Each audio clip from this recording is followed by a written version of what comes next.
I didn't feel that.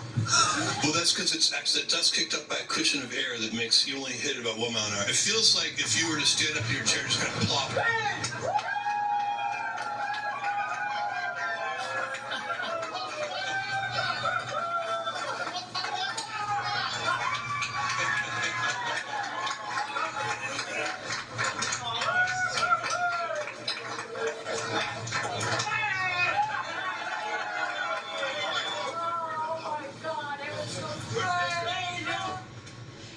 Our family was happy to see us. That's a good sign.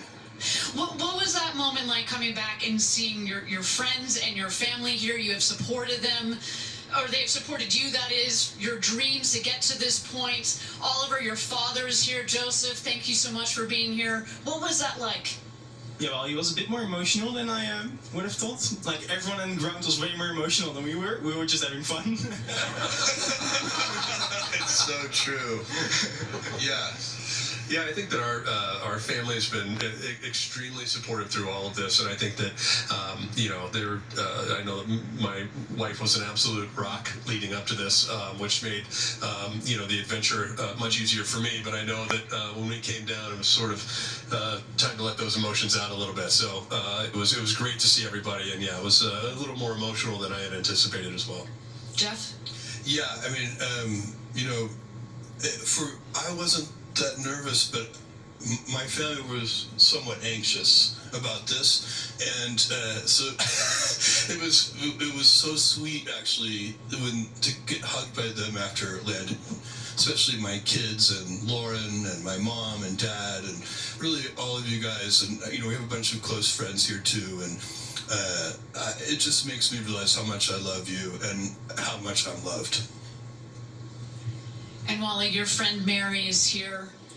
Yes, I'm so happy she's here. She knows what I'm going through. She was one of my flight students, and I've had many, over 3,000 flight students, and I don't know if they're going to get to see this or not, but I felt so charged. I was not nervous. I was just normal person going up into space, and that's what I wanted to feel. Nothing here.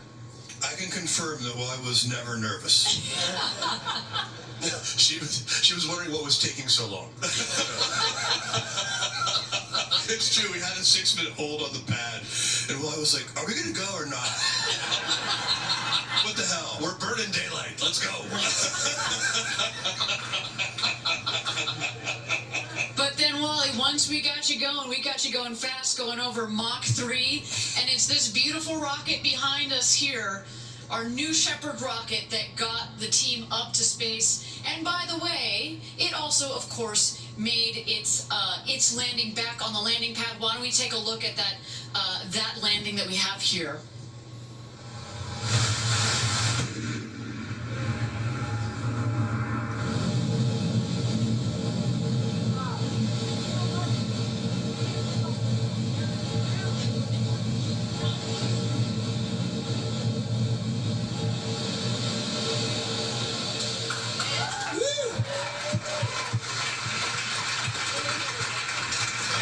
That was a bullseye. Absolutely bullseye.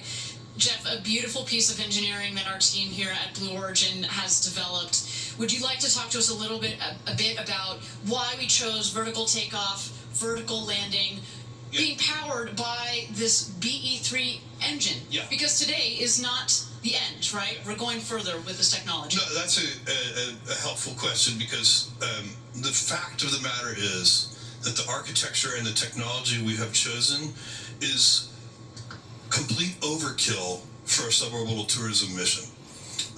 We have chosen the vertical landing architecture. Why do we do that? Because it scales. It's an architecture that can grow to very large size, and so we want to have experience with architectures that can grow big to New Glenn and one day to New Armstrong. So to have the idea that you want to build big from the beginning lets you choose an architecture, because the whole point of doing this is to get practice. And other kinds of architectures don't scale in the same way to very large size. Vertical landing does. In fact, you can think about it very easily, because if you when you are landing a rocket vertically, you are solving what's called the inverted pendulum problem, and you are balancing a broomstick on the tip of your finger. And you can balance a broomstick on the tip of your finger. You know what you cannot balance on the tip of your finger? A pencil. So basically, the smaller the object, the harder it is to balance. As the object gets bigger and bigger and bigger, it gets easier and easier and easier to balance. It's very simple because it just has more momentum, so it's easier to get under it. So that architecture skills, that's why we chose it. And then the second thing that is a very puzzling architecture choice for most people who know a lot about rockets, you would never choose liquid hydrogen for a suborbital tourism mission. It's completely unnecessary. It's the most powerful, highest performing rocket fuel in the world. And there are two reasons we chose it. The first is, again, practice. We chose that propellant because it is what you see behind me is basically the second stage of New Glenn.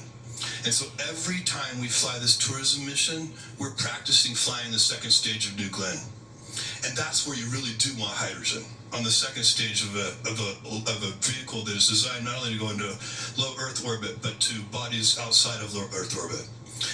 And then the reason we chose it is because it is the most environmentally benign propellant you can choose.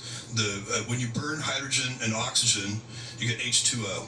H2O is water. And so that is another thing. For a tourism mission, that was really important to us as well. So that's why we chose this architecture you see behind me, and the engineering team did an incredible job. They also really built two vehicles. What you see is not really a vehicle, because I can assure you the escape system was at least as complicated, hard to design, and to test and demonstrate as the main booster itself. So it's almost like building a whole separate vehicle. And I'm also extremely happy we didn't test it today. Thank you so much. Again, congratulations to you all. With that, I'm going to turn it over to Linda Mills, Head of Communications here at Blue Origin, to start the press conference. Thank you very much.